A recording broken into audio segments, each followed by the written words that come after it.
మా లడ్డుకి వాళ్ళ నానమ్మ చేసిన కోడిగుడ్డు పోనిక అంటే చాలా ఇష్టం అన్నమాట. నైట్ అయితే అన్నం ఎవరు సరిగ్గా తినలేదు, అన్నం అలాగే ఉండిపోయింది. పొద్దున పిల్లలకైతే పోనిక అన్నం వేసి పెట్టాను కోడిగుడ్డుతో. వాళ్ళ నానమ్మ కోడిగుడ్డు పోనిక అన్నం ఎలా చేస్తుంది అని అంటే, కోడిగుడ్లను కొట్టిన తర్వాత ఎక్కువసేపు అలాగే ఉంచుతుంది కలపకుండా.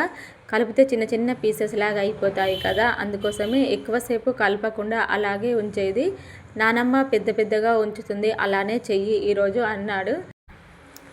అలానే చేశాను, కానీ అవి చిన్న చిన్నగానే అయిపోయింది. నాకైతే రాలేదన్నమాట చేయడము. ఎవరి వంటలైనా కూడా అంతే కదా, ఒకరు ఒకలాగా చేస్తారు, ఒకరు ఒకలాగా చేస్తారు. ఒకరు చేసినట్టు మనం చేయాలంటే చెయ్యలేం కదా. పోనికన్నం తినేసి ఒక కోడిగుడ్డు ఉడకబెట్టి పెట్టమంటే బాక్సుల్లోకి అయితే పెట్టాను. తర్వాత కూరనైతే తోటకూర వేసి పంపించాను, అంతేనా.